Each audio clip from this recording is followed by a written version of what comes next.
Hello बच्चों, क्या हाल चाल। तो फिर से मैं आपके सामने लेके आने वाला हूं एक बहुत ही शानदार बच्चों सेशन। जी हाँ बच्चों, आज हम यहाँ पे पढ़ने वाले हैं जेई सिलेक्शन एक्सप्रेस में अवकलन की विधियां। बहुत ही आसान चैप्टर है, सिंपल। आप इसको डिफरेंशिएशन के नाम से जानते हैं या फिर आप डायरेक्ट इसको अवकलन भी कहते हैं। अगर मैं जेई मेन के पॉइंट ऑफ व्यू से बात करूं तो डायरेक्ट यहां से सर क्वेश्चंस कितने आते हैं तो आप बच्चों विश्वास नहीं करोगे। जी हाँ, बिल्कुल सही कह रहा हूं, आप विश्वास नहीं करोगे। जेई मेन 2025 में फर्स्ट अटेम्प्ट में यहां से सिर्फ एक क्वेश्चन आया था। फिर बच्चे ये कहेंगे सर फिर बढ़ा क्यों रहे हो, ये तो इंपॉर्टेंट ही नहीं है। नहीं भाई, ये बहुत इंपॉर्टेंट चैप्टर है। आपको मैं बता दूं, इसका यूज बच्चों आपको काफी देखने को मिलता है। आपको इसका यूज अदर सब्जेक्ट में देखने को भी मिलता है। इसीलिए मैं बच्चों को कहता हूं कि जो अवकलन की विधियां है इसको आप एक बार रिवीजन के तौर पे पढ़ लो, आधे से 1 घंटा दे दो, ज्यादा इसमें डीप में जाने की जरूरत नहीं है। ठीक है, क्योंकि क्वेश्चन आएगा नहीं आएगा पता नहीं है, तो क्यों हम टाइम वेस्ट करें। ठीक है, 2025 में कैसे क्वेश्चन आए हैं ये मैं आपको बताऊंगा। ठीक है, और साथ ही साथ बच्चों में आपको एक इंपॉर्टेंट बात बताना चाहूंगा। जो भी बच्चे नए हैं इस चैनल पे उन सभी बच्चों को बता दूं कि इस क्लास के बाद बच्चों आपको इस क्लास के नोट्स और साथ ही साथ ये जो चैप्टर है इसकी प्रैक्टिस शीट आपको रैंक प्लस ऐप पर मिलेंगे। जी हाँ बच्चों, रैंक प्लस ऐप को आप जैसे ही डाउनलोड करते हो, लिंक आपको डिस्क्रिप्शन में दे रखा है, जाके लिंक पे क्लिक करिए, आप सीधा बच्चों रैंक प्लस ऐप पर जाएंगे और वहां पे एक कोर्स बना हुआ है जेई सिलेक्शन एक्सप्रेस नाम से, जो कि अप्रैल अटेम्प्ट के लिए बच्चों के लिए हमने यहाँ पे स्टार्ट किया है। और ये बच्चों फ्री ऑफ कॉस्ट है। हम यहाँ पे आपको एक तो वीडियो आपको कंटिन्यूसली मिलता है हर चैप्टर का, दूसरा बच्चों यहाँ पे हम आपको एक प्रैक्टिस शीट देते हैं जिसमें 30 इंपॉर्टेंट आपको हम क्वेश्चंस देते हैं जो जेई मेन 2025 सेकेंड अटेम्प्ट के लिए बहुत ही जरूरी है। और तीसरा बच्चों यहाँ पे हमारे क्लास के नोट्स आपको मिलते हैं। तो जिन भी बच्चों को क्लास के नोट्स चाहिए, आपको प्रैक्टिस शीट चाहिए, तो आप रैंक प्लस ऐप पे जाके बच्चों उनको डाउनलोड कर सकते हैं। ठीक है, तो स्टार्ट करते हैं अवकलन की विधियां। आई होप सभी बच्चों को लगेगा कि मुझे ये तो आता है, ये मुझे आता है, लेकिन डेफिनेटली बच्चों एक बार रिवीजन करने में कोई दिक्कत नहीं है। ठीक है, तो एक बार सभी बच्चे जल्दी से हार्ट भेज दीजिए अगर आपको ये चैप्टर अच्छा लगता है, अगर ये चैप्टर आपका कंप्लीट है तो कमेंट्स करके जरूर बताएं सभी बच्चे।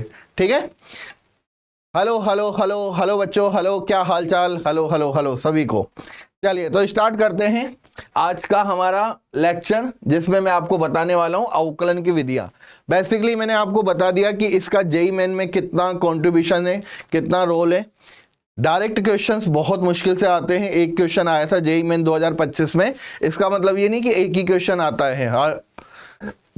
कई बार आपको 10 में से 5 या 7 शिफ्टों में देखने को मिल जाता है इसमें से क्वेश्चन, लेकिन इसका यूज काफी ज्यादा होता है। ठीक है, चलिए तो स्टार्ट करते हैं। अवकलन की विधियों को आप डायरेक्ट अवकलन या फिर डिफरेंशिएशन के नाम से जानते हैं। यार बच्चों, डिफरेंशिएशन की अगर मैं डेफिनेशंस की बात करूं, आखिरकार अवकलन होता क्या है, तो किसी भी राशि में जो परिवर्तन होता है किसी अन्य राशि के सापेक्ष, उसी को हम क्या कहते हैं, अवकलन कहते हैं। या मैं कहूं किसी राशि में परिवर्तन की दर। अब ये परिवर्तन की दर आ गया, इसका मतलब यहां पे आप दिमाग में बिठा सकते हो कि समय के सापेक्ष बात हो रही है। कोई भी राशि जो होती है बच्चों, वो समय के सापेक्ष डेफिनेटली परिवर्तित होती है। अगर आपको दे दिया कि यार y में परिवर्तन की दर, इसका मतलब क्या होगा, dy/dt। आप बिना सोचे समझे कर सकते हो। परिवर्तन की दर आ गया, मतलब कि उसने बोल दिया कि समय के सापेक्ष इसको परिवर्तित करना है, और यही अवकलन कहलाता है। ठीक है, आप इसको f' से व्यक्त कर सकते हो, dy/dx से व्यक्त कर सकते हो, y' से व्यक्त कर सकते हो। अगर आपको फलन दे रखा है y बराबर fx, ठीक है, किसी भी चर का किसी अन्य चर या फिर उसी चर के सापेक्ष परिवर्तन की दर क्या कहलाता है, अवकलन कहलाता है। मैंने जैसा कि कहा कि अगर आपको दे रखा हो y में अवकलन की दर, y में परिवर्तन की दर, y में परिवर्तन की दर dy/dt, x में परिवर्तन की दर dx/dt। ठीक है, परिवर्तन की दर का सिंपल सा मीनिंग है कि आप t के सापेक्ष परिवर्तन पर बात कर रहे हो। ठीक है, इसकी डेफिनेशन वैसे नहीं आएगी एग्जाम में, तो इतना ज्यादा मतलब कि सोचने की जरूरत नहीं है। ठीक है, मैंने सिर्फ आपको एक लाइन का मतलब बताया कि परिवर्तन की दर का मतलब क्या होता है। ये परिवर्तन की दर ही क्या कहलाता है, अवकलन कहलाता है। ठीक है, तो किसी भी राशि में किसी अन्य राशि के सापेक्ष जो परिवर्तन होता है उसी को हम क्या कहते हैं, अवकलन कहते हैं। अगर डायरेक्ट कहीं पे क्वेश्चन में आपको परिवर्तन की दर की बात की जाए, इसका मतलब वो कह रहा है कि वो राशि समय के सापेक्ष परिवर्तित हो रही है। मतलब कि y को अगर मैं परिवर्तन की दर की बात करूं तो dy/dt में लिख सकता हूं, x में परिवर्तन की दर की बात करूं तो उसको dx/dt लिख सकता हूं। और अगर बच्चों मैं आपसे बोलूं कि मुझे P में परिवर्तन की दर की बात करनी है तो बताओ उसको मैं क्या लिख सकता हूं, ठीक है, कमेंट्स करके बताइएगा। तो यहां पे आप देखेंगे dy/dx का मतलब क्या है, y में परिवर्तन की दर x के सापेक्ष, ठीक है, यहां पे x के सापेक्ष की बात की है। चलिए, तो यहां पे बच्चों अवकलन में कोई इतना ज्यादा बड़ा ज्ञान नहीं है या फिर आपको डीप में जाने की जरूरत नहीं है। पहले ही मैं कह रहा हूं हल्का फुल्का सा रिवीजन करेंगे, सभी बच्चे अपना पूरा फोकस यहीं पे रखिएगा, हर एक चीज समझ में आएगी, बस क्लास को पूरा ध्यान से देखिएगा। सबसे पहला जो इसमें इंपॉर्टेंट चीज है वो है बच्चों फॉर्मूले। अवकलन के अगर फॉर्मूले नहीं आते तो कहीं ना कहीं आप काफी क्वेश्चनों को छोड़ के आ जाओगे, अगर आपको कितना भी अच्छे से कोई दूसरे टॉपिक आते क्यों ना हो, क्योंकि अवकलन में जूझने की जरूरत नहीं है। अवकलन में तो बिल्कुल माइंडसेट क्लियर होना चाहिए, ठीक है।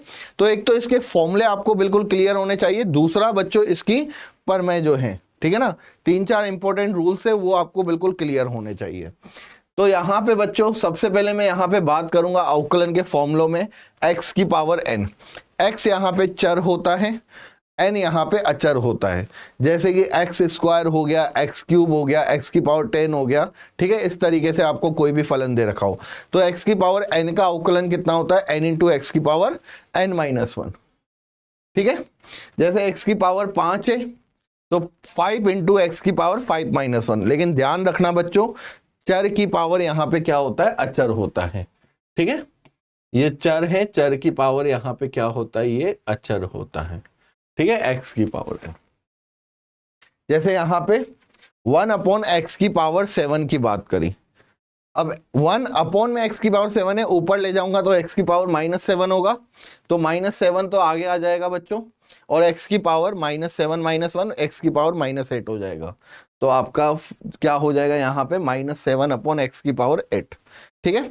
सिंपल सा फॉर्मूला है n इंटू एक्स की पावर n-1, और काफी जगहों पे आपने इसको यूज किया होगा, फिजिक्स में आपने इसको यूज किया होगा, 11th में आप इसको पढ़ लेते हो, ठीक है। चलिए अंडर रूट एक्स का बेटा अवकलन कितना होता है, 1/2√x, सभी बच्चों को पता है। तो x को मैं क्या लिख सकता हूं, x की पावर 1/2, इसको मैं लिख सकता हूं x की पावर 1/2, 1/2 आगे आ गया, x की पावर 1/2 - 1 कितना हो जाएगा, x की पावर -1/2, तो यहां पे कितना आ गया 1/2√x, ठीक है।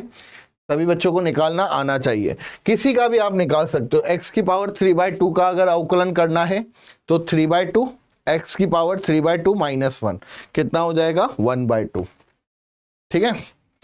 x की पावर 10 का अवकलन 10 इंटू एक्स की पावर 10-1 मतलब x की पावर 9। तो ये वेरी वेरी इंपॉर्टेंट है, आई होप मुझे पता है कि ये सभी बच्चों को आता होगा।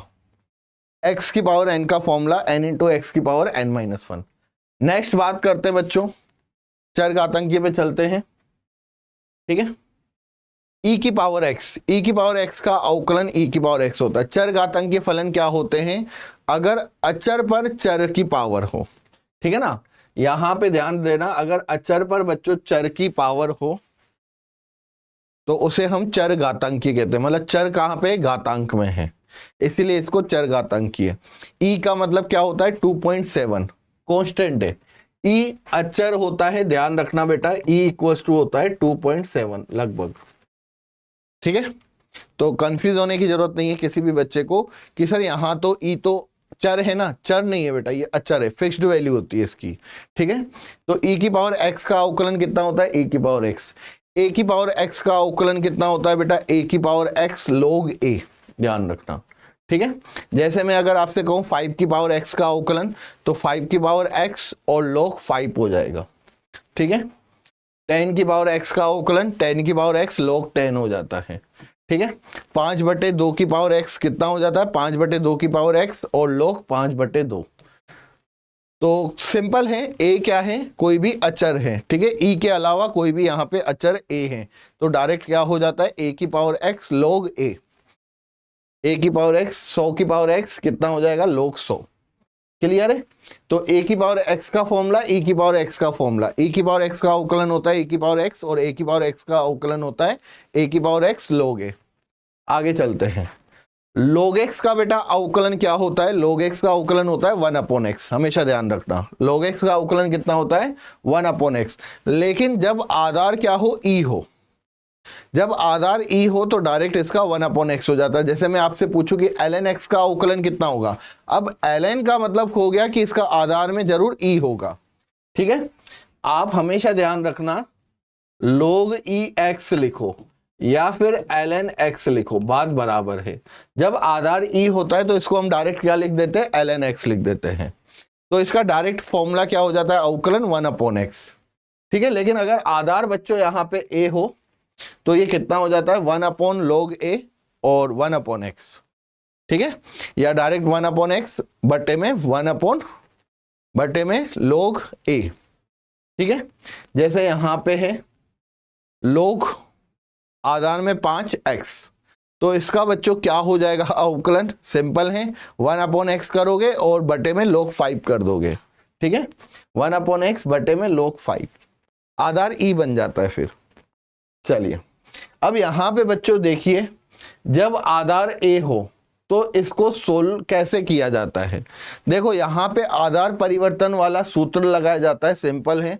ठीक है, जब भी आपको आधार हटाना होता है तो आप क्या करते हो? यहां पे log x e हो जाएगा और log बटे में a हो जाएगा, उसका आधार e हो जाएगा। अब log x को हल करोगे तो 1/x आ जाएगा और बटे में क्या रहेगा? log a रहेगा। खत्म। आधार परिवर्तन, ये बेटा आधार परिवर्तन परमय। ठीक है, log b और बटे में log a जो आधार में होता है। अब आप इसमें आधार अपने हिसाब से लगा सकते हो, अगर आधार ई की जरूरत है तो दोनों में अंशवार में आधार ई लगा दो। ठीक है, चलिए अब यहाँ पे त्रिकोणमिति की बात करते हैं। तो सभी बच्चों को पता होगा यार, इतना तो मुझे यहाँ पे रुकने की जरूरत नहीं है। साइन एक्स का अवकलन कितना होता है भाई? Cos x. कॉस एक्स का अवकलन कितना होता है भाई? Minus sine x. Tan x का अवकलन कितना होता है? Sec square x. याद नहीं हो तो दीवार पे बच्चों एक पन्ना लगाओ और उस पर लिख दो। ठीक है, कोट एक्स का अवकलन कितना होता है? माइनस का cosec square x. Sec x का अवकलन कितना होता है? Sec x tan x. अवकलन में अभी आपको कोई दिक्कत नहीं आएगी, जब आप समाकलन पढ़ोगे ना तब आपको अवकलन समाकलन में कंफ्यूज होता है।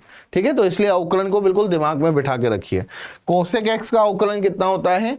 माइनस का कोसेक एक्स कोट एक्स। ठीक है, जैसे यहां पे था सेक एक्स टेन एक्स, वैसे ही सेक एक्स का क्या होता है अवकलन? Sec x tan x. Cosec x का कितना हो जाता है? Minus cosec x cot x. Okay, ये था त्रिकोणमितीय का। इसके बाद इनवर्स की बात करते हैं बच्चों। साइन इनवर्स एक्स का अवकलन कितना होता है? 1/√1 माइनस एक्स स्क्वायर। ठीक है, इसके बाद कोस इनवर्स में इनमें कोई ज्यादा डिफरेंस नहीं होता, सिर्फ माइनस का डिफरेंस होता है। जो साइन इनवर्स का अवकलन होता है वही सेम कोस इनवर्स का अवकलन होता है, लेकिन बस माइनस आ जाता है, -1/√1 minus x square. Tan inverse x का अवकलन होता है 1/1 प्लस एक्स स्क्वायर। अगर इसके आगे माइनस लगा दो तो वो किसका बन जाता है? कोट इनवर्स एक्स का अवकलन बन जाता है। इसी के साथ सेक इनवर्स एक्स का अवकलन क्या होता है बच्चों? एक्स 1 बटे में 1/x square minus 1। 1/x square minus 1। Cosec inverse का क्या बन जाएगा? कोसेक इनवर्स एक्स का सिर्फ आगे माइनस आ जाएगा, तो 1/(1/x स्क्वायर माइनस 1। ठीक है, आई होप आपको सारी चीजें ये क्लियर हुई होगी। इनवर्स का देख लिया हमने, ट्रिग्नोमेट्री का देख लिया। इसमें किसी को कोई दिक्कत हो तो कमेंट करके बताइए, नहीं तो बच्चों सिंपल सा चैप्टर है, आसान तरीके से रिवीजन करेंगे, ज़्यादा देर नहीं लगेगी, आधे घंटे में रिवीजन कंप्लीट हो जाएगा, आधे घंटे में क्वेश्चन कंप्लीट होंगे और 1 घंटे में आपका चैप्टर फ्री हो जाएगा। ठीक है, ये तो सारे हो गए फॉर्मूले। ठीक है ना, फॉर्मूले आपके दिमाग में होने चाहिए बच्चों। अब अगर मैं आपको सेक एक्स का अवकलन पूछूं तो आपको आना चाहिए सेक एक्स टेन एक्स। अगर मैं आपको साइन इनवर्स एक्स का अवकलन पूछूं तो आपको आना चाहिए 1/√1 माइनस एक्स स्क्वायर। ठीक है, कोई दिक्कत नहीं। अब आते हैं हम मूलभूत प्रमेय पर। ठीक है, इंपॉर्टेंट नोट्स। सबसे पहले ये ध्यान रखना, कोई भी अचर होता है, अचर मतलब कांस्टेंट, जिसकी फिक्स्ड वैल्यू होती है, अचर का अवकलन सदैव क्या होता है बेटा? शून्य होता है। कितना आसान कर दिया। कोई पूछे 5 का अवकलन क्या है? 0। ई का अवकलन क्या है? 0। पाई का अवकलन क्या है? 0। ई की पावर 100 का अवकलन क्या है? 0। क्योंकि सारे के सारे क्या है बेटा? कांस्टेंट वैल्यू है। के का अवकलन क्या है? 0। यहां पे के क्यों 0 हुआ? क्योंकि के अचर है। log 5 क्या है? अचर राशि है, 0। ठीक है, तो अचर जितनी भी होगी, फिक्स्ड वैल्यू जिसकी भी होती है, उनका हमेशा अवकलन क्या होता है बच्चों? शून्य होता है। फिक्स्ड वैल्यू का अवकलन क्या होता है? शून्य होता है।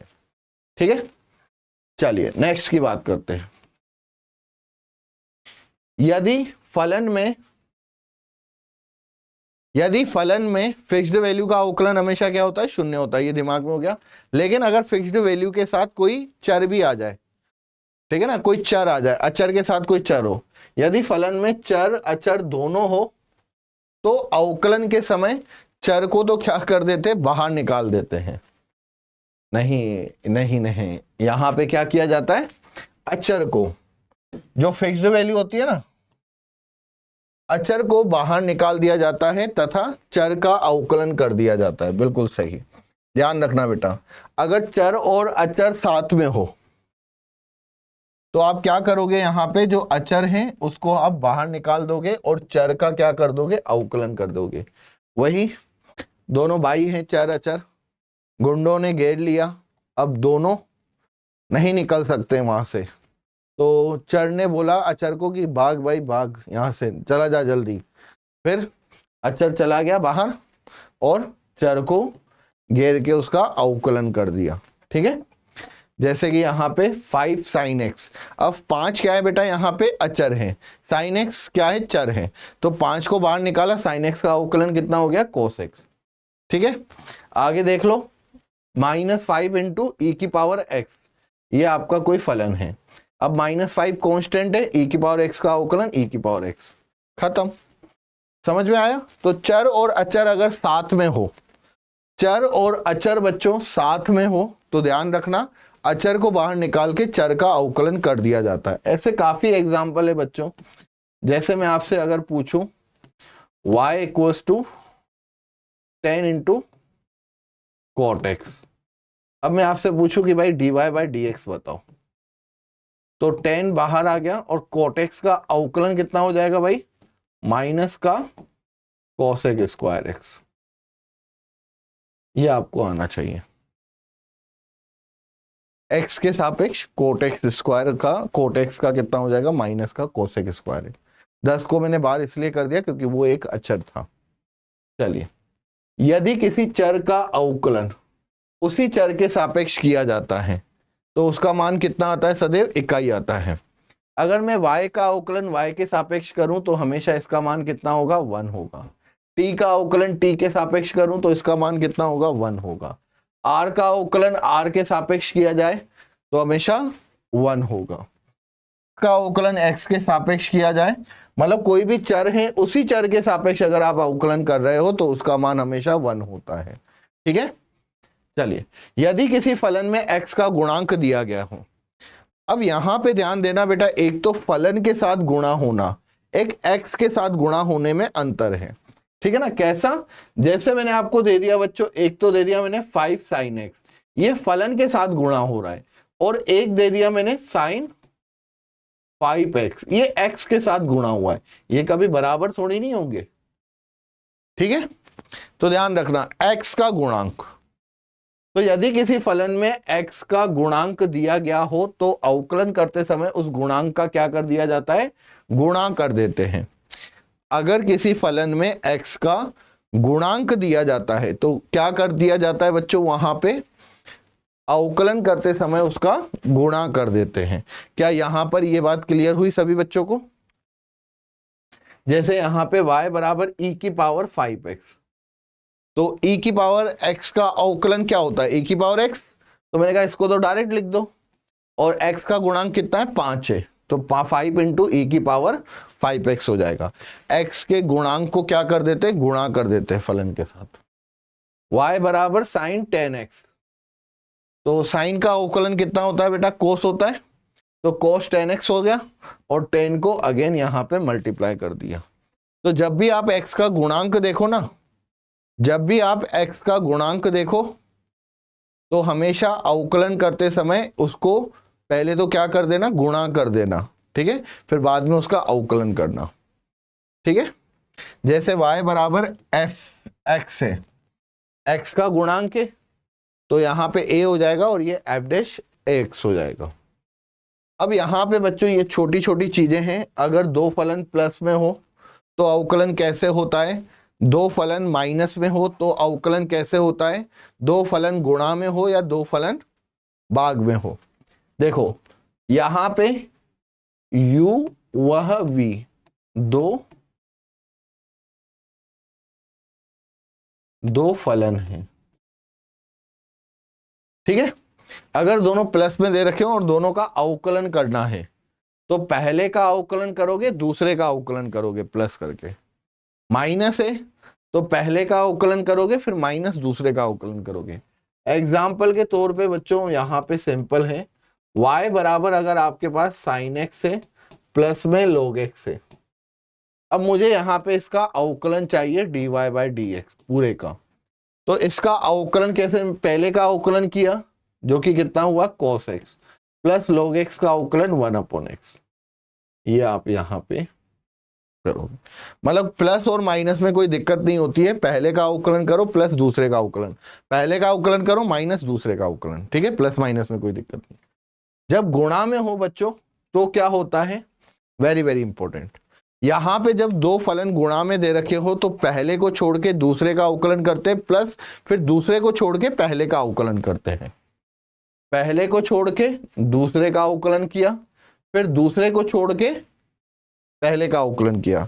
ये आप इस तरीके से याद कर सकते हो कि आपके घर में आपके पेरेंट्स बाहर गए हुए हैं, आपके पापा बाहर गए हुए हैं और बोला कि बेटा दोनों बच्चे अच्छे से रहना घर में।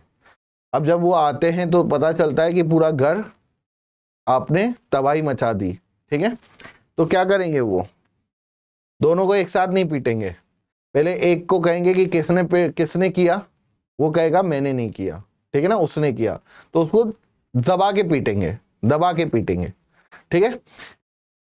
एक बेचारा साइड में, पहले तो फर्स्ट वाले को पीटेंगे, ठीक है, और दूसरे को छोड़ दिया, फिर थोड़ी देर बाद क्या होगा, जब वो रोने लग जाएगा तो दूसरे को साइड में किया और पहले वाले को ले आए, उसको दबा के पीटा।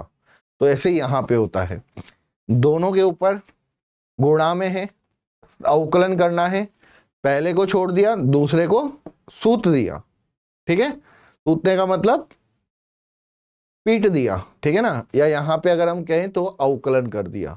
फिर दूसरे को यहां पे अवकलन किया था, अब यहां पे क्या किया, दूसरे को छोड़ के पहले का अवकलन कर दिया। क्लियर है।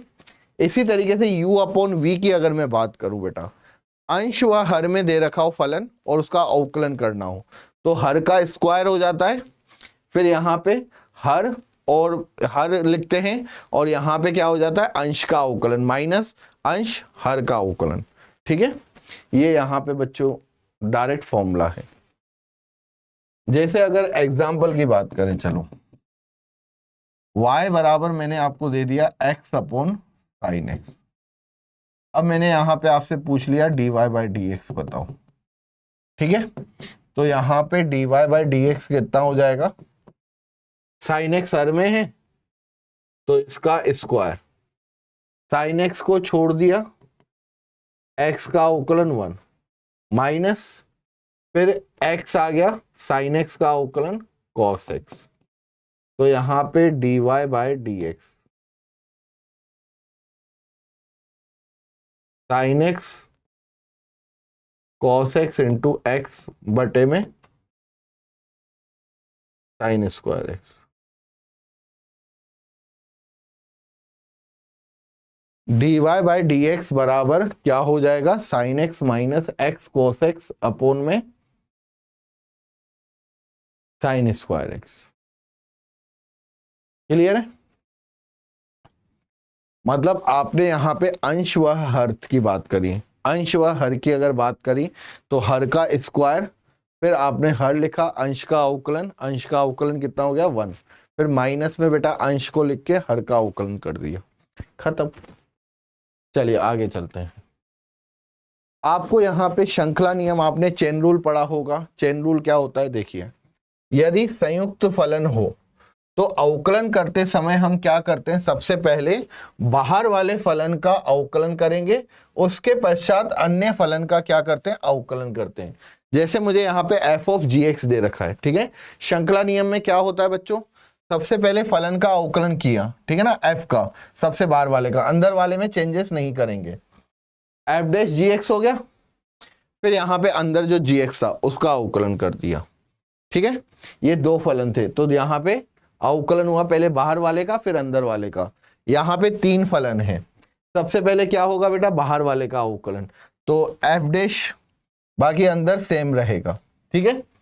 f डैश का हो गया अवकलन, फिर यहाँ पे अंदर वाला फलन लेंगे, ये क्या हो गया बेटा, g डैश hx, अंदर वाले को चेंज नहीं करेंगे, फिर h डैश x, हो गया खत्म। तो चेन रूल में क्या होते हैं, बाहर वाले फलन का अवकलन, फिर अंदर वाले का, फिर अंदर वाले का। जैसे कि एक एग्जांपल देख लेते हैं बच्चों, यहाँ पे ध्यान से देखिएगा सभी बच्चे, y बराबर अगर यहाँ पे साइन कॉस e की पावर x से, तो यहाँ पे dy बाय dx क्या हो जाएगा, साइन x का सबसे पहले अवकलन कितना, किसका होगा बेटा, साइन x का, साइन x का अवकलन कितना है, कोस, अंदर वाले को चेंज नहीं करोगे, ठीक है। साइन का अवकलन कितना है, कोस, साइन का अवकलन यहां पे कितना हो जाएगा, कोस, लेकिन ये अंदर वाले को चेंज नहीं किया, अंदर वाले को सेम लिख दिया। अब यहां पे इसको उठाएंगे अंदर वाले फलन को, कोस का अवकलन कितना होता है बेटा, माइनस साइन e की पावर x, फिर इसके बाद हमने क्या किया, कोस का अवकलन किया, कोस का अवकलन कितना होता है, माइनस का साइन, ओके, ये हो गया माइनस का साइन, अंदर वाले e की पावर x को चेंज नहीं किया, फिर e की पावर x का अवकलन e की power x, that is the answer, खत्म। तो चेन रूल होता है, जितने भी फलन दे रखे हो उतने आप अवकलन कर सकते हो बड़े आराम से। आगे चलें, सबको समझ में आ रहा है भाई, किसी को कोई दिक्कत लग रही हो, कोई डाउट लग रहा हो तो पूछो, कमेंट्स करो। लेक्चर को पूरा देखोगे तो एक बार में रिवीजन हो जाएगा, फिर पढ़ने की जरूरत नहीं पड़ेगी इसको, ठीक है। ये चैप्टर भी ऐसा ही है कि आधे घंटे में पढ़ के खत्म करो इसको। चलिए, लघु गुणक या अवकलन, आप सभी बच्चों को पता है कि अगर चर कभी पावर में दे रखा है और चर की पावर चर हो तो वहां पे हम किसको यूज करते हैं, लघु गुणक या अवकलन को यूज करते हैं। फलन की पावर फलन हो, चर की पावर चर हो, तो इन जगहों पे हम लघु गुणक या अवकलन को यूज करते हैं। लघु गुणक या अवकलन क्या होता है कि आपसे अगर अवकलन नहीं हो रहा तो आप सबसे पहले क्या करें, लोग ले लें, लोग लेने पर ऊपर जो चर है वो नीचे आ जाता है, ठीक है।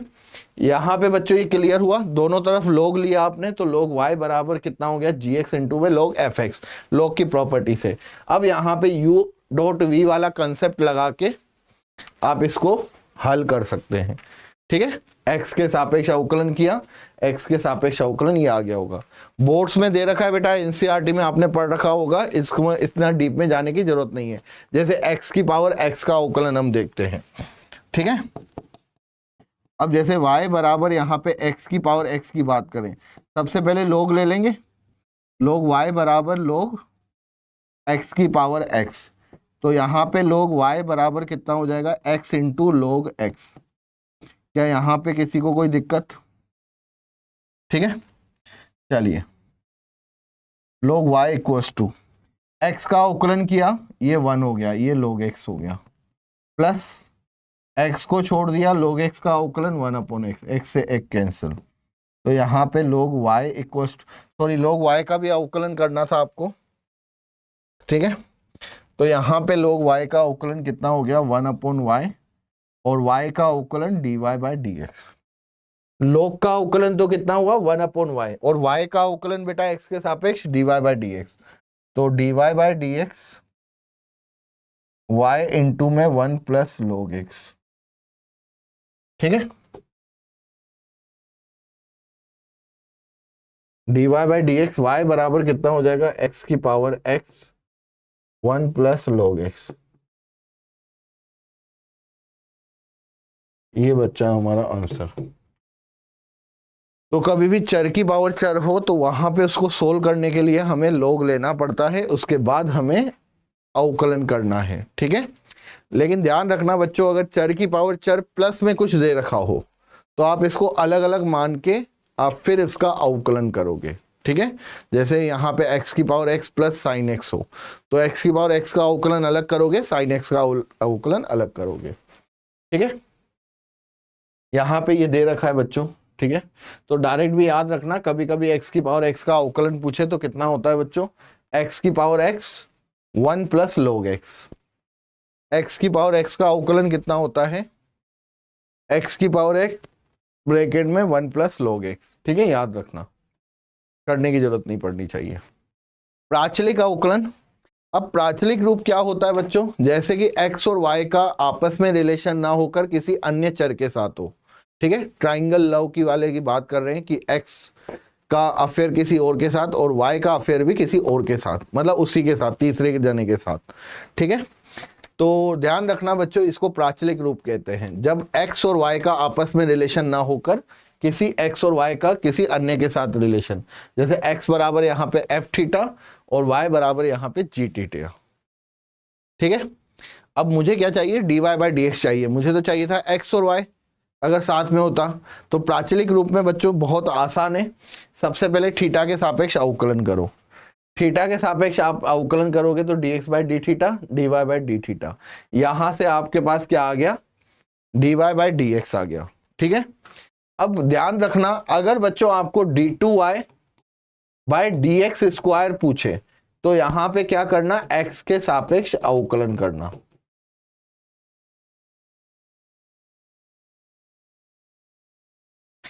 यहां पे बच्चों आप क्या करना, x के सापेक्ष अवकलन करना। तो यहां पे d2y by d x square हो जाओगे, इसका पूरे का अवकलन करोगे और इसके बाद बच्चों अवकलन करने के बाद यहां पे एक थीटा में d theta by d x भी आएगा, उसका मान आपको रखना पड़ता है समीकरण में, कहां से, d theta by d x उल्टा करके ही है, ठीक है। क्यों आता है, क्योंकि यहां पे थीटा में पद होंगे और आप x के सापेक्ष अवकलन करते हो, बच्चे भूल जाते हैं इसको, ठीक है, आपको नहीं भूलना है। उच्च क्रम के अवकलज की बात करते हैं बेटा।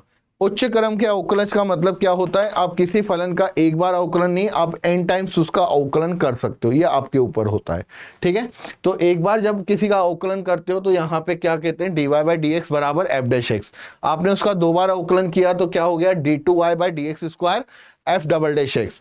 तीन बार अवकलन किया तो d3y upon D x cube, d3y upon D x cube. इसको लिखते कैसे बच्चों, d3y upon D x cube.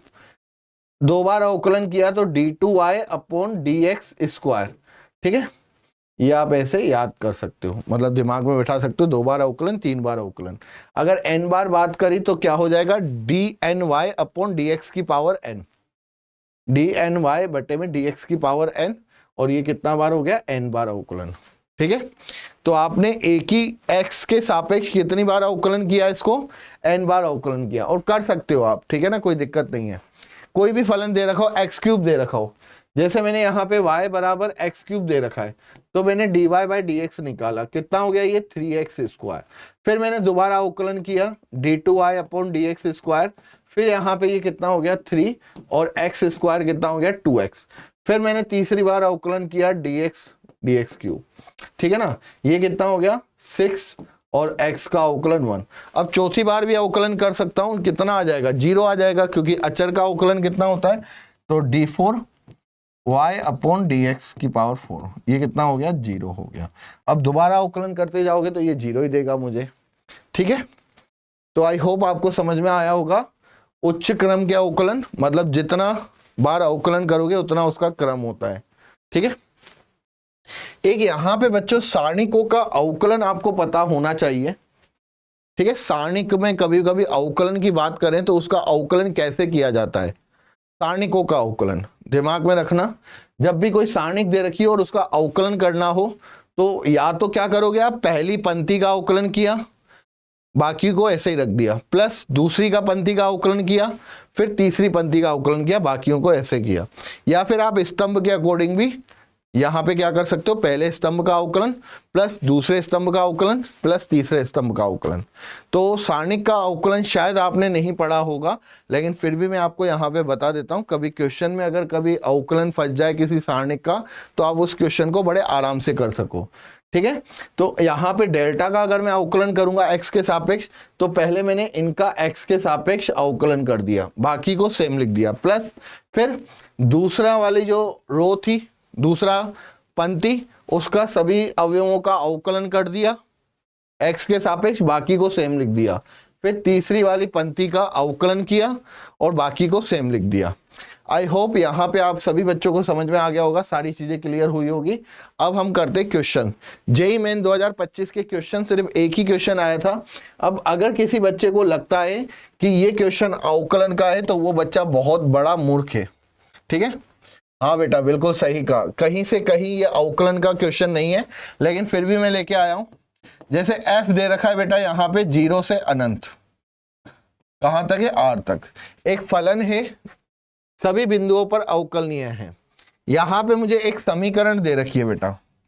समीकरण क्या है, x square F dash x बराबर 2x एफ एक्स प्लस 3, और साथ ही साथ दे रखा है कि भाई f1 बराबर अगर 4 है तो 2f(2) की वैल्यू बताओ। ठीक है, मुझे जब मैंने ये इक्वेशन लिखी ना, तभी मुझे थोड़ा सा दिमाग में खटकी चीजें कि भाई यहां से एफ डैश एक्स से ये मुझे क्या निकालने के लिए कह रहा है, एफ डैश एक्स से मुझे ये निकालने के लिए कह रहा है एफ एक्स। ठीक है, और जब ये निकालते हैं हम, तब हम क्या करते हैं, dy बाई डी एक्स से अगर हमें y करना है, तो हम यहां पे बच्चों अवकल समीकरण, अगर आपने पढ़ा हो अवकल समीकरण, उसका यूज करते हैं। अगर एफ एक्स से एफ डैश एक्स बोलता तो अवकलन होता है, तो अवकलन होता है। लेकिन अगर मैं एफ डैश एक्स से एफ एक्स बदलूं, मतलब समाकलन, अगर आप सिंपल शब्दों में कहो तो ये समाकलन करने के लिए मुझे बोलेगा आगे। तो मैंने कहा चलो ठीक है, मैं इसको पहले लिखता हूं, एक्स स्क्वायर लिखा, एफ डैश एक्स को क्या लिख दिया बेटा, dy by d x.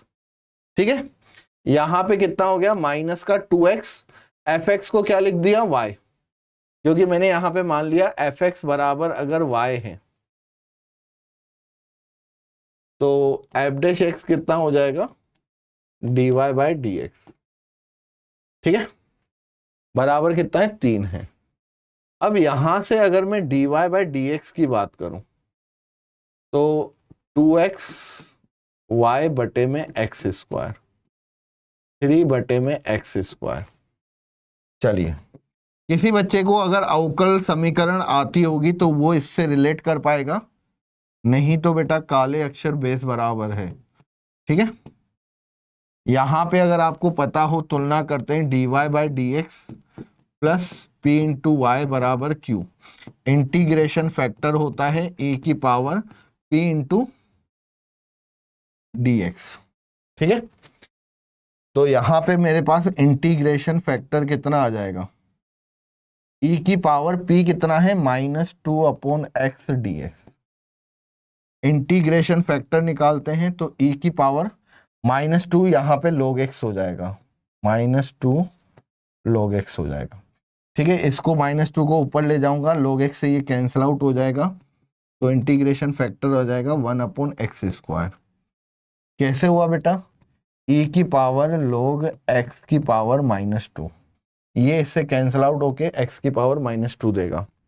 Integration factor आ गया, इंटीग्रेशन फैक्टर आ गया मतलब मैं फलन में आ गया, y इंटू में क्या लिख दूंगा, इंटीग्रेशन फैक्टर बराबर यहां पे इंटीग्रेशन फैक्टर इंटू में ये q dx प्लस c, तो y integration factor 1/x square, integration factor यहां पे 1/x स्क्वायर, q में कितना था, 3/x square dx plus c।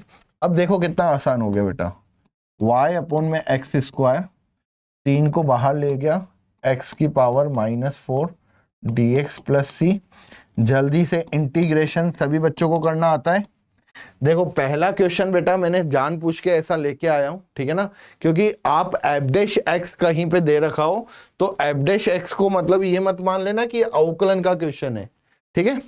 जिस मेथड से हो रहा है उस मेथड से इसको सोल्व करने की कोशिश करिए। तो यहाँ पे x की पावर -4 + 1, यहाँ पे -4 + 1 प्लस में c, तो y अपॉन में एक्स स्क्वायर, 3 अपॉन में -3 x की पावर -3 प्लस c, ठीक है। y अपॉन में x square -1 upon x cube plus में c। क्या यहां तक आपको क्लियर हुई चीजें? कोई डाउट हो, कोई दिक्कत हो, कोई प्रॉब्लम हो तो बता सकते हो। अब हम चलते हैं यहाँ पे f1 बराबर मुझे कितना दे रखा है, f1 बराबर मुझे दे रखा है 4, ठीक है।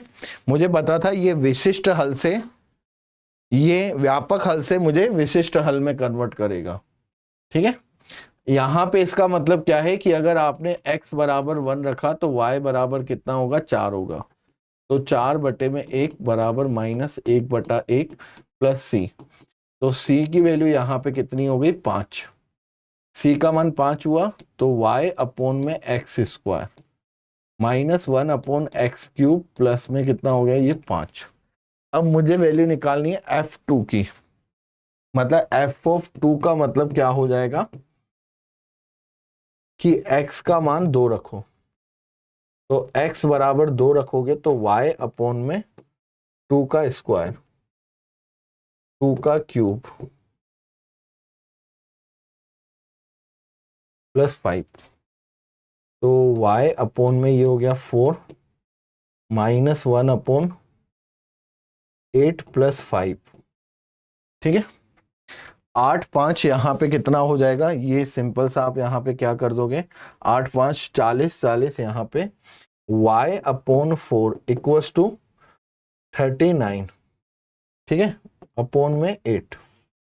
चलिए यहाँ पे y upon 4 equals to 39 upon 8, ये इससे कैंसिल 2 बार, तो 2 इंटू वाई इक्वल्स टू 39, और y की वैल्यू की बात करूं तो ये कितना हो जाएगा बेटा, f(2) 39, ये आंसर।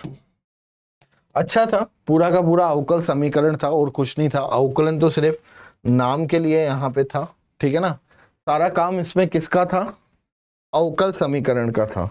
तो अगर बच्चों यार यहाँ पे आपको थोड़ा सा भी ऐसा लगता है कि अवकलन का यूज हुआ है तो सिर्फ और सिर्फ आप सही है, अवकलन का यूज जरूर हुआ है, लेकिन पूरा का पूरा क्वेश्चन अवकल समीकरण का है, ठीक है। कहीं भी यहाँ पे आपको अवकलन लगाने की जरूरत नहीं पड़ी, समाकलन की जरूरत पड़ी, क्योंकि आपको एफ डैश एक्स से कहां पे जाना था, एफ डैश एक्स से आपको एफ एक्स पे जाना था, ठीक है। तो एफ डैश एक्स से जब भी एफ एक्स में जाते हैं तो हम हमेशा समाकलन करते हैं, और एफ डैश एक्स से एफ एक्स में चेंज करने की जो यहाँ पे सिंपल सा अवकल समीकरण होती है विधि, ठीक है। तो यहाँ पे हमने देखा ये रेखिक अवकल समीकरण बन रहा था बच्चों, यहाँ पे ये क्या बन रहा था, यहाँ पे लीनियर डिफरेंशियल इक्वेशन, ठीक है। और यहां से तो क्वेश्चन 100% आता है यार, 100% आता है, बार बार बोलता हूं बच्चों को। अवकलन का कौन सा आया था वो भी मैं करवाऊंगा आपको। तो आई होप ये सारा चीजें समझ में आ गई बच्चों। आपने यहाँ पे क्या किया, व्यापक हल था, व्यापक हल से आपने क्या किया, इसको विशिष्ट हल में कन्वर्ट किया। विशिष्ट हल में परिवर्तित करने के लिए वो आपको कुछ देगा, ठीक है। विशिष्ट हल का मतलब कोई भी स्वच्छ अचर नहीं आना, जैसे ये c हो गया, t हो गया, इस टाइप का अचर नहीं आना, फिक्स्ड अचर आए, ठीक है। तो ये विशिष्ट हल है।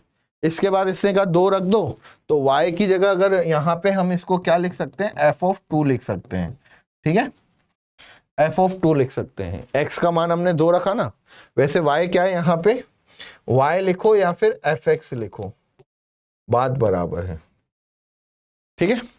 चलिए नेक्स्ट की बात करते हैं। जेई मेन 2025 देखो एफ एक्स है बच्चों, यहां पे एफ एक्स बराबर कितना है यहां पे एक्स क्यूब साइन 1/x। अब इसने कहा है कि भाई x बराबर 0 पे इसकी वैल्यू 0 है, लेकिन जब 0 नहीं है तो इसकी वैल्यू ये है। मैंने कहा इसका अवकलन करो, एफ डैश एक्स बराबर कितना हो जाएगा बच्चों यहां पे एक बार अवकलन करने पे, तो ये हो जाएगा 3x²। एक्स क्यूब का कितना हुआ 3x² sign 1/x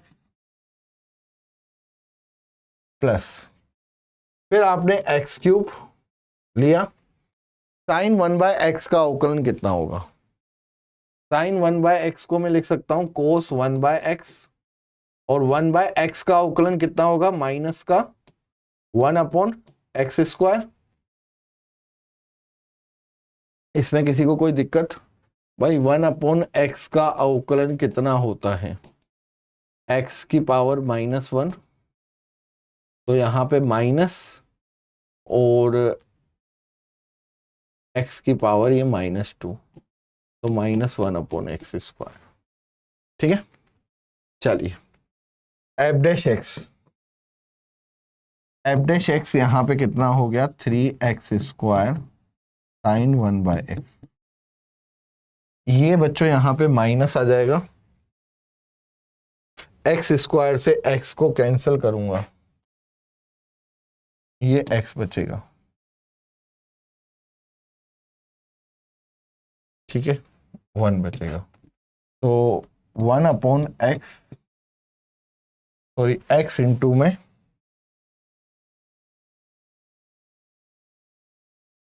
cos 1/x, ये आया। यार कहीं पे भी बच्चों यहाँ पे एफ डैश एक्स नहीं दे रखा मुझे, तो मैं क्या करूंगा यहाँ पे पहले तो क्या किया x के सापेक्ष अवकलन,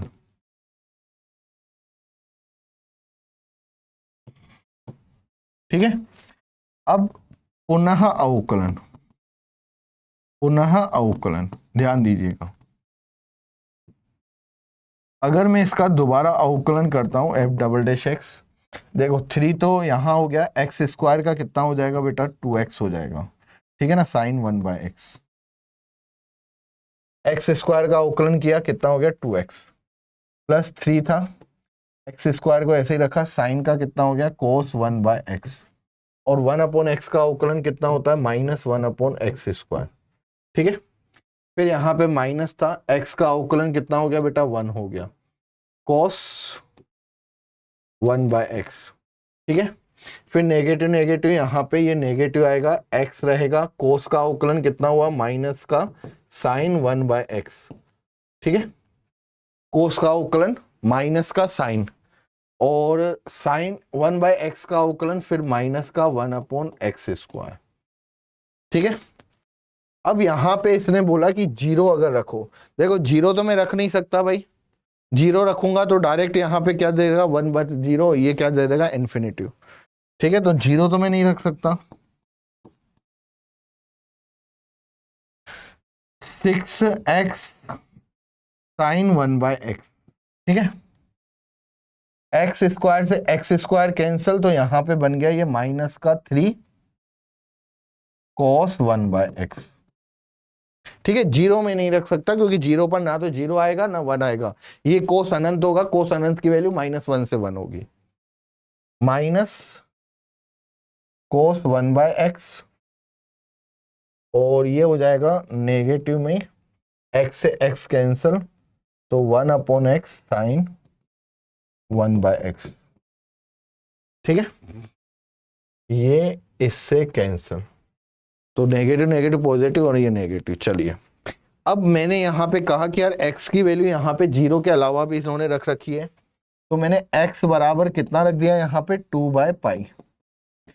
क्या है इसमें, एक बार अवकलन किया फिर दोबारा अवकलन किया, मैंने कहा 0 रखूंगा तो क्या हो जाएगा, ये कोस इन्फिनिटिव चला जाएगा, साइन इन्फिनिटिव जा रहा है, मैंने कहा ये तो 0 तो नहीं रख सकते, तो एफ डबल डैश 2/पाई, 6 × 2/पाई साइन कितना हो जाएगा, उल्टा करूंगा तो π/2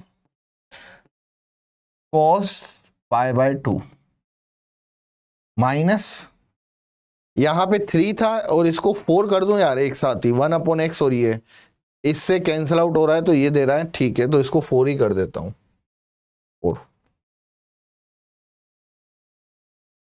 ठीक है, माइनस का फिर कितना हो जाएगा ये π/2 और ये साइन π/2।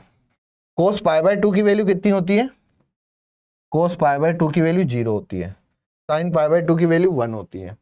तो यहां से बच्चों हमारे पास f'(2/π), ये कितना हो गया 12π, 12/पाई साइन π/2 की वैल्यू और माइनस में π/2, तो f'(2/π). हाँ भाई, तो ये 2π तो यहां पे हो गया 24 माइनस का π²। क्या ये कहीं पे दिख रहा है आपको, 24 माइनस में π² और 2π, दिस इज द आंसर। 24 आ रहा है, ठीक है, 12 नहीं आ रहा है, 2π है, एलसीएम लिया 24 हो गया। तो यार मुझे ऐसा लगता है कि ये क्वेश्चन बहुत इजी था, अवकलन के नाम पे दब्बा था, ठीक है, सिर्फ आपको एक बार अवकलन करना था, उसके बाद दोबारा अवकलन, क्योंकि यहाँ पे कहीं पे भी f'(x) की बात ही नहीं की है। ऑप्शन देख के भी थोड़ा सा दिमाग लगाया जा सकता है कि भाई यहाँ पे बात किसकी कर रहा है, वो डबल डैश की बात कर रहा है, डबल डैश मतलब 2 बार अवकलन की बात कर रहा है। अगर यहाँ पे 2 बार अवकलन हो रहा है तो भाई दिमाग में रखो ना कि 2 बार अवकलन करना है।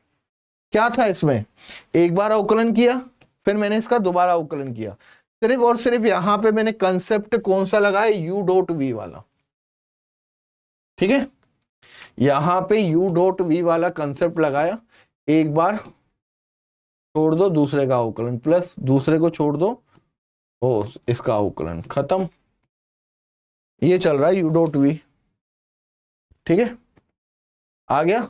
यहां पे भी मैंने u.v लगाया, u.v लगाया, दो और दो यहां पे फिर से आ गए पेयर में, ठीक है। चलें आगे, तो कर लोगे ना ऐसे क्वेश्चन, 2025 का है, चलिए 2025, अब देखो 2025 में एक अवकलन वाला था, एक वो था गायब। 2024 के कुछ क्वेश्चन देख लेते हैं बच्चों, शायद आपने बच्चों ने कर रखे होंगे 2024 के क्वेश्चन, में बहुत सारे लेके आया हूं 2024 के क्वेश्चन।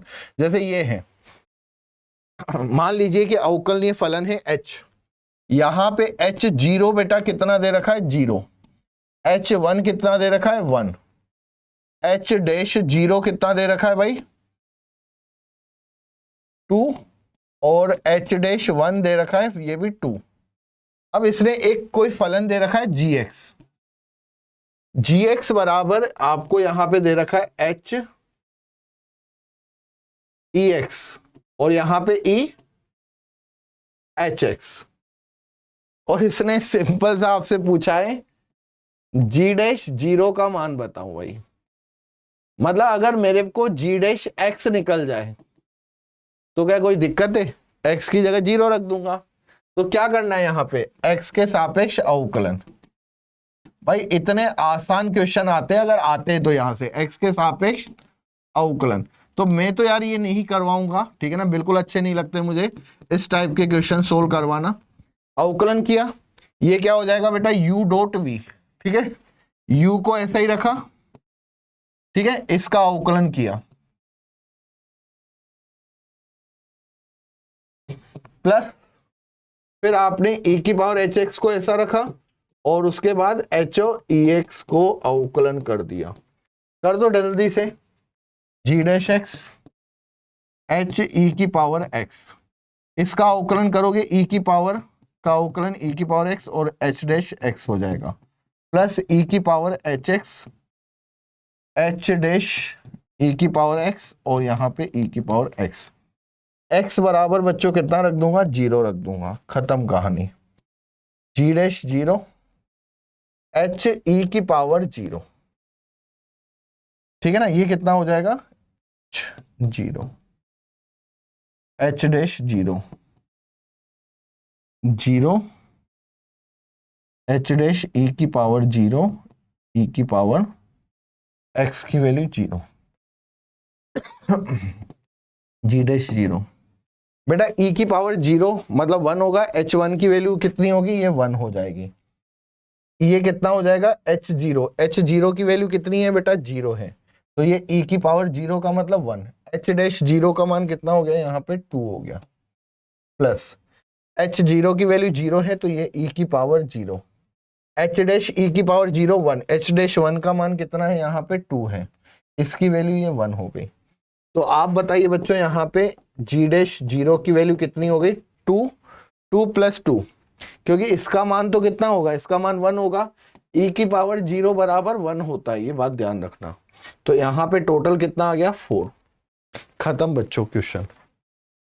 मतलब मुझे ऐसा लगता है कि अगर ऐसे क्वेश्चन अगर आ जाते हैं एग्जाम में तो आप बड़े आराम से इनको सोल्व करके आ सकते हो, बड़े आराम से। कुछ है इन क्वेश्चनों में। तो मैं आपको पहले ही कहता हूं कि अवकलन में अगर आपको जितना आता है ना उतना ठीक है, ज्यादा डीप में जाने की जरूरत नहीं है, टाइम वेस्ट करने की जरूरत नहीं है। अभी मैंने आपको स्टार्टिंग में ही कहा था आधे घंटे में बेटा इसको खत्म कर देंगे, आसान सा चैप्टर है। और आप देखिए 2025 में एक ही क्वेश्चन आया है, तो मैं क्यों इसमें जाऊंगा, मुझे पता है आसान आते। अब जैसे ये क्वेश्चन है, अगर इसको क्वेश्चन को थोड़ा टफ बनाना होगा ना तो ये थोड़ा बहुत ट्रिग्नोमेट्री वगैरह घुसा देगा इसमें, और कुछ नहीं कर सकता ये, और कुछ नहीं कर सकता। जैसे देखो y theta 2 cos theta cos 2 theta बटे में क्या दे रखा है इसने, cos 3 theta 4 cos 2 theta 5 cos theta plus 2। अब इसने कहा है कि थीटा बराबर पाई बाय 2 पर y double dash y dash और y की वैल्यू निकालो। इसके लिए मुझे क्या करना पड़ेगा, y पाई बाय 2 का मान यहां पे निकाल लूंगा, ठीक है, बाकी y डैश का मान निकालूं। अब y डैश का मान निकालने के लिए इसको मुझे थोड़ा सोल्व करना पड़ेगा यार, अवकलन करने जाऊंगा तो खतरनाक अवकलन हो जाएगा। तो मैंने कहा एक काम करो, cos 2 थीटा को लिख दो 2 cos स्क्वायर थीटा माइनस 1। मैंने कहा ठीक है, cos 3 थीटा को लिखो 4 cos cube theta minus 3 cos theta. 4 cos square theta cos 2 theta क्या होता है, 2 cos square theta minus 1, 5 cos theta plus का 2।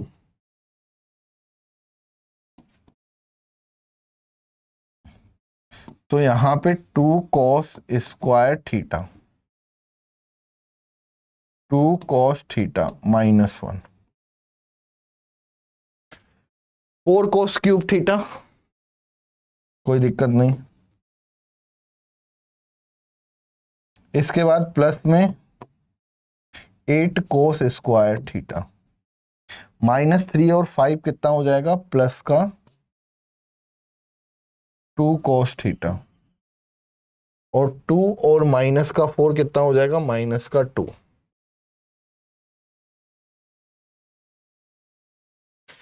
आई होप इसमें किसी बच्चे को कोई दिक्कत नहीं होगी, किसी बच्चे को कोई प्रॉब्लम नहीं होगी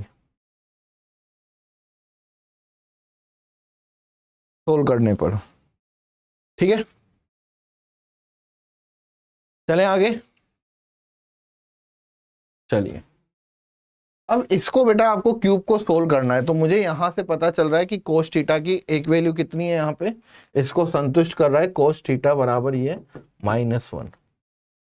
तो y थीटा बराबर आपको पता है ये कितना हो जाएगा, 2 cos square theta plus 2 cos theta minus का 1, और यहां पे आ जाएगा बेटा 2 cos square theta plus 2 cos theta minus 1, और ब्रैकेट में और हो जाएगा यहाँ पे 2 cos theta plus 2।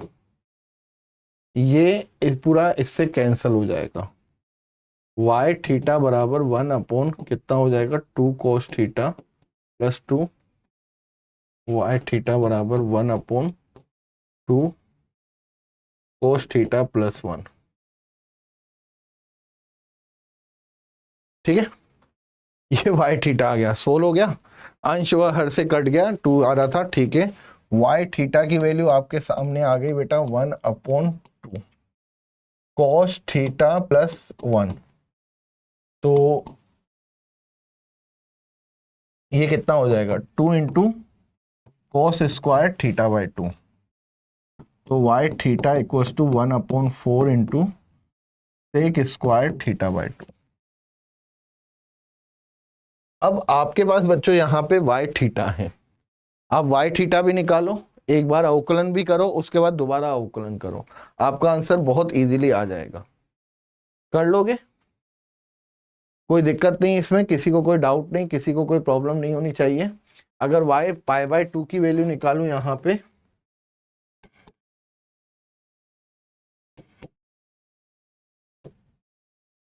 Pi by 2 कितना हो जाएगा, ये पाई बाय 4, और 1/4 ये कितना हो गया, सेक स्क्वायर पाई बाय 4 की अगर मैं बात करूं तो √2 होता है, √2 इंटू ये 2 हो जाएगा, तो y पाई बाय 2 1/2, ठीक है, क्योंकि सेक पाई बाय 4 कितना हो जाता है √2, तो ये 1/2, ये तो y का मान आया। यहां से बेटा आप क्या करोगे,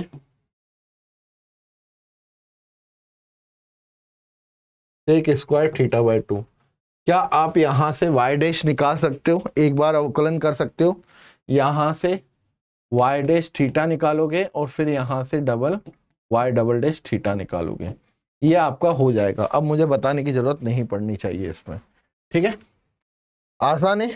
त्रिकोणमितीय को थोड़ा सा यहाँ पे इंक्लूड किया है, लेकिन क्वेश्चन यहाँ पे काफी आसान बनाया गया है, काफी आसान, ठीक है। तो थोड़ा बहुत इस तरीके से त्रिकोणमितीय हो तो आपको डरने की जरूरत नहीं है, आप आराम से इसको कर सकते हो।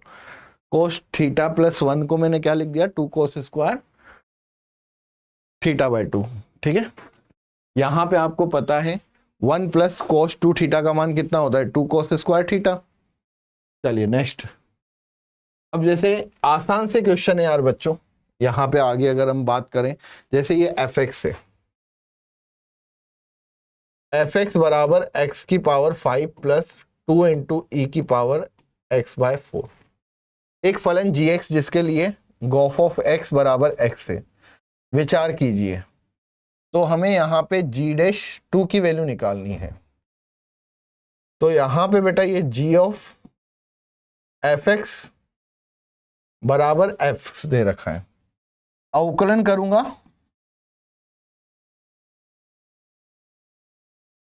अवकलन करने पर, अवकलन करते हैं तो जी डैश कितना हो जाता है, ये एफ एक्स और ये एफ डैश एक्स बराबर 1। यहां पर किसी को कोई दिक्कत नहीं, किसी को कोई डाउट नहीं, ठीक है। अब मैंने यहां पे एफ एक्स लिया,